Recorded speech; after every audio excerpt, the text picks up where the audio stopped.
Jajaran Kepolisian Resor Batang pada Jumat resmi menetapkan JW, pengemudi bus Rosalia Indah sebagai tersangka dalam kasus kecelakaan di ruas tol Batang Semarang, kilometer 370 yang merenggut nyawa 7 orang.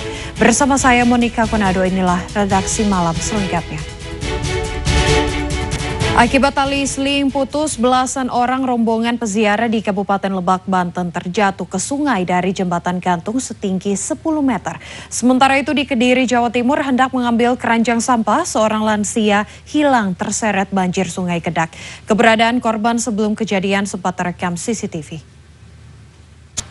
Seorang pria ditemukan tewas di dalam mesin pendingin mobil pengangkut es krim di Jalan Jenderal Sudirman, Jakarta.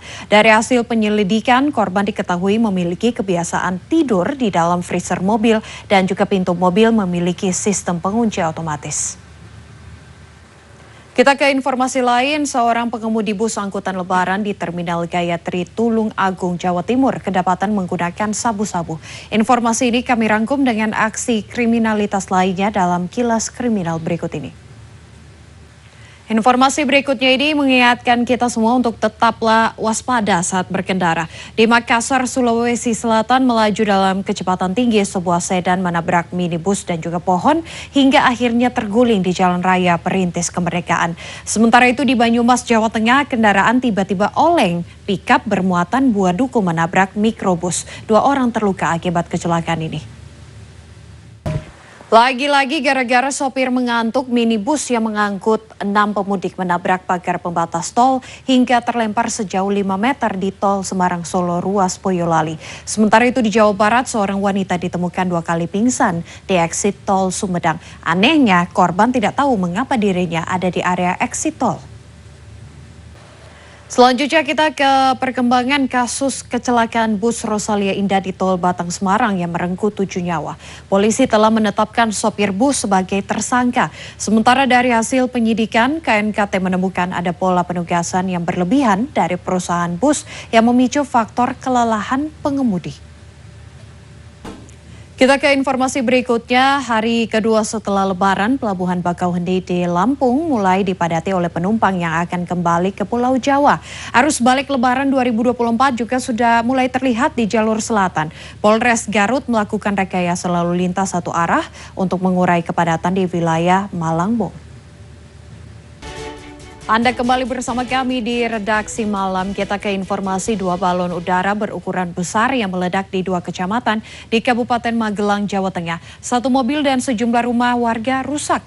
Informasi ini kami rangkum dengan aksi polisi yang membantu kendaraan pemudik terjebak di tanjakan ekstrim dalam kilas peristiwa. Berikutnya kami ajak Anda jalan-jalan ke tempat wisata yang banyak diserbu warga untuk menghabiskan masa libur Lebaran. Di Lumajang, Jawa Timur misalnya ada keindahan air terjun Tumpak Sewu atau bisa juga menjajal serunya glamping di bawah pohon pinus sambil juga bermain arung jeram di Pangalengan, Kabupaten Bandung. Selanjutnya kita beralih ke informasi dari mancanegara. Lautan ribuan umat muslim di India merayakan Idul Fitri dengan berdoa di Masjid Jamaah yang ikonik di New Delhi saat fajar terbit. Sama halnya juga umat muslim di Albania melaksanakan sholat Id di lapangan Skanderberg, pusat Tirana, alun-alun utama kota. Masih dari mancanegara, Hari Raya Idul Fitri dimeriahkan dengan berbagai kegiatan seperti festival dan juga tradisi. Nah, di Zaria, Nigeria terdapat festival Dubar yang diselenggarakan setiap tahunnya. Sementara para wisatawan di Abu Dhabi berkumpul di tepi pantai Teluk Yas untuk menonton pertunjukan kembang api. Informasi dari mancanegara tadi sekaligus mengakhiri redaksi malam kali ini. Saya Monica Konado pamit undur diri. Terima kasih atas kebersamaan Anda. Selamat malam dan sampai jumpa.